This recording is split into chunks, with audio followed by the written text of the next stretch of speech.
શ્રીમદ ભગવદ્ ગીતા શ્રી કૃષ્ણમ વંદે જગદગુરુમ એક સુંદર પેટર્નમાં ચાલે છે.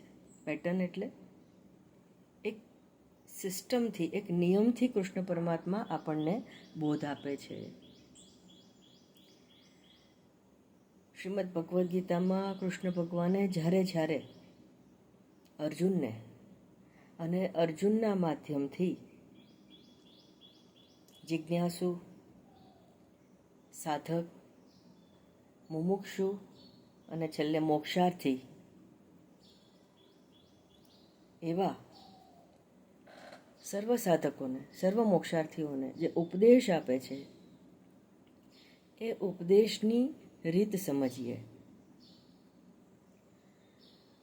શ્રી કૃષ્ણ પરમાત્માએ 9મા અધ્યાયમાં 22મા શ્લોકમાં કહ્યું, અનન્યાશ્ચિંતયન્તો મામ યે જના પર્યુપાસતે તેષામ નિત્યાભિયુક્તાનામ યોગક્ષેમમ વહામ્યહમ. આપણે શું સાંભળી લીધું? આપણે શું ગ્રહણ કર્યું? યોગક્ષેમમ વહામ્યહમ. તારી ઈચ્છિત જે વસ્તુઓ છે, તને જે ગમે છે એનું હું યોગ કરાવી આપીશ અને ક્ષેમમ, એની રક્ષા પણ કરીશ. કારણ કે જો રક્ષા નહીં થાય તો એનો ભોગ તમે કેવી રીતે કરી શકો? એનો ઉપયોગ નહીં કરી શકો તમે, કોઈ સિદ્ધિ ના થાય એની. તો હું આપીશ અને રક્ષા પણ કરીશ. બસ આપણે એટલું જ પકડી લીધું, પણ આગળની ભગવાનની કન્ડિશન ભૂલી ગયા. પહેલાં 2 ચરણમાં ભગવદ્ ગીતા આ જ રીતે, તમે જેટલા પણ આગળના શ્લોક જોશો, હંમેશા પરમાત્માએ પહેલાં કન્ડિશન મૂકી છે. કન્ડિશન એટલે એક શરત. અને શરત શા માટે મૂકી છે? કૃષ્ણ પરમાત્માને શું સ્વાર્થ? કોઈ સ્વાર્થ નથી. નિસ્વાર્થ ગુરુ છે. કૃષ્ણમ વંદે જગદગુરુ એક નિસ્વાર્થ ગુરુ છે. આપણા કલ્યાણ માટે. જો યોગક્ષેમમ વહામ્યહમ એવું સર્વસામાન્ય હોત, બધા જ માટે કરતા હોત, તો કોઈ પ્રયત્ન જ ન કરતે. ધન ઉપાર્જનનો, સુખનો પ્રયત્ન જ ન કરતે. કૃષ્ણ ભગવાને આપી જ દીધું હોત બધાને. બધાને નથી મળતું. કોને મળે છે?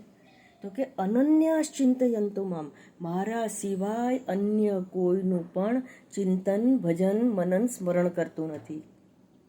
મારા સિવાય અન્ય કોઈનું પણ એટલે કે ઈશ્વર સિવાય, પરમાત્મા સિવાય, પરમાત્માના કોઈ પણ રૂપ સિવાય, કોઈ પણ જ્ઞાન સિવાય અન્ય કોઈનું પણ ચિંતન કરતું નથી. અનન્યાશ્ચિંતયન્તો મામ. અને શ્રીમદ ભગવદ્ ગીતાને શું કહ્યું છે? દરેક ભગવદ્ ગીતાના અંતમાં શું આવે છે? શ્રીમદ ભગવદ્ ગીતા શું ઉપનિષદ શું બ્રહ્મ વિદ્યાયામ, એવું આવે છે ને, બ્રહ્મ વિદ્યા.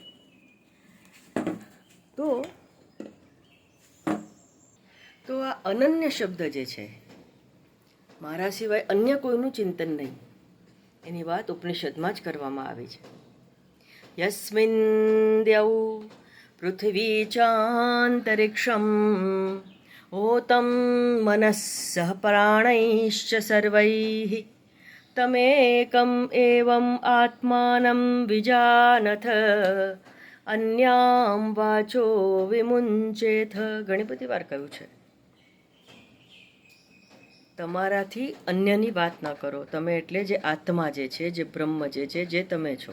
યસ્મિન દ્યૌ, જેની અંદર પૃથ્વી, અંતરિક્ષ, સર્વ, પ્રાણ, મન બધું જ ઓતપ્રોત છે. તમ એવમ એકમ આત્માનમ વિજાનથ, એ એક જ આત્મતત્વને જાણવાની પુરુષાર્થ કરો, જાણવાની કોશિશ કરો. અન્યામ વાચો વિમુંચેથ, બીજું નહીં મૂકો ત્યાં સુધી આ પહેલું નહીં મળે. કબીરજીએ કહ્યું છે, ચીટી ચાવલ લે ચલી બીચ મેં મિલ ગઈ દાલ. કહત કબીર દો ના મિલે એક મિલે દૂજી ઠાર. આ દાળ એટલે રંગીન દાળ, રંગીન સંસાર. જે ભોગ છે અલ્પજીવી છે, એનું સુખ ભોગનું છતાંય જોઈએ છે. ગુરુજનો, શાસ્ત્ર સાચું કહે છે કે નહીં, એટલીસ્ટ એ ટેસ્ટ કરવા પણ એકવાર તો છોડી દો. સંસારના સુખ એકવાર છોડી દો, પછી ગમે તો પાછા લઈ લેજો. ના નથી. અને આ બ્રહ્મતત્વ આત્મતત્વનું જે જ્ઞાન છે, જે તમે પોતે છો, જે તમારી અંદર છે, આ જેટલા પ્રવચન જેટલી કોશિશ કરીએ છીએ તમને તમારા સ્વાત્મા સુધી લઈ જવાની કોશિશ કરીએ છીએ, પણ આ પ્રોસેસમાંથી તો પસાર થવું પડશે ને. કર્મયોગની ખાઈ, ભક્તિ યોગની ખાઈ, ઉપાસના યોગની ખાઈ જે છે, આ ખાડી જે છે એને પસાર કરવી પડશે. એના સિવાય ત્યાં સુધી પહોંચાશે નહીં. માટે શું કહ્યું? અનન્યાસ ચિંતયંતો મામ. અનન્ય ભક્તિથી, બીજો કોઈ નથી, એ એક જ પરબ્રહ્મ સર્વરૂપ છે. સર્વમ ખલ્વિદમ બ્રહ્મ, એમ હું એક જ પરબ્રહ્મ છું. અને માટે કૃષ્ણ ભગવાન પોતે આલંબન રૂપ પણ થયા કે જ્યાં સુધી તને એ નિર્ગુણ નિરાકારનું પૂરેપૂરું જ્ઞાન ભાન ન થાય ત્યાં સુધી તું મને ભજ, મારું નામ લે, મારું ચિંતન કર, મારી પૂજા કર. પૂજા અને ચિંતન સગુણ સાકારનું એટલા માટે કરવા કહીએ છીએ કે મન આમ તેમ ભટકે નહીં, ને તો યોગક્ષેમ નહીં મળે, બીજું બધું મળશે. જો ઈચ્છીએ કે પરમાત્મા આપણું યોગક્ષેમ વહાન કરે તો આટલું તો કરવું જ પડશે. શું કહ્યું છે? અમે કરવા તૈયાર છીએ. અનન્યાસ ચિંતયંતો મામ, એનું માત્ર અનન્ય ભાવથી ચિંતન જ કરવાનું છે, આટલું નહીં કરી શકાય. મનને એક રોડ આપી દેવો પડશે, એક કામ આપી દેવું પડશે. ચિંતન કર, નામ સ્મરણ કર, જપ કર. અજપાજપ અંદર ચાલતો જ રહેવો જોઈએ, કારણ કે મન કોઈ ને કોઈ ટાઈમે બીજું કંઈ ચિંતન તો કરવાનું જ છે. નહીં કશ્ચિત ક્ષણમપી જાતું તિષ્ઠત્ય અકર્મકૃત. શરીરથી જો કર્મ ન કરો તો મનથી વધારે ડબલ કર્મ થશે, કારણ કે શરીરના જેટલા પણ તમારે દોડાદોડી, શબ્દ, સ્પર્શ, રૂપ, રસ, ગંધ, અત્યારે તમે બેઠા છો, જઈ નથી શકતા, તો મન વધારે બમણું જોર કરીને એનો વિચાર કરશે. એના કરતાં ઈશ્વરનું નામ સ્મરણ શું ખોટું છે? વાંધો ક્યાં છે નામ લેવામાં? અનન્યાસ ચિંતયંતો મામ યે જનાઃ પર્યુપાસતે. પર્યુપાસતે એટલે સર્વૈઃ પ્રકારૈઃ, ફક્ત તું મારી જ ઉપાસના કર. કેમ મારી જ ઉપાસના કર, મને જ ભજ, એવું ભગવાન મને કયા કરે તો એવું આપણને થાય કે ભગવાન દર વખતે મને કર, મારું જ કર, એવું શા માટે વારંવાર એ જ કયા કરે છે? એટલા માટે કહે છે કે એકતાનતા આવે, એક જગ્યાએ મન લાગેલું રહે, સ્થિરતા આવે. આજે આ કાલે બીજું, તો મન સ્થિર નહીં થાય. ચંચલમ હિ મન કૃષ્ણ.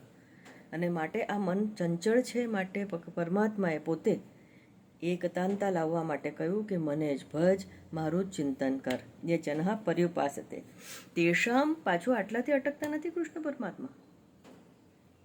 ઉપાસના કરી નહીં એટલું નહીં ચાલે. તેષામ નિત્યાભિયુક્તા નામ,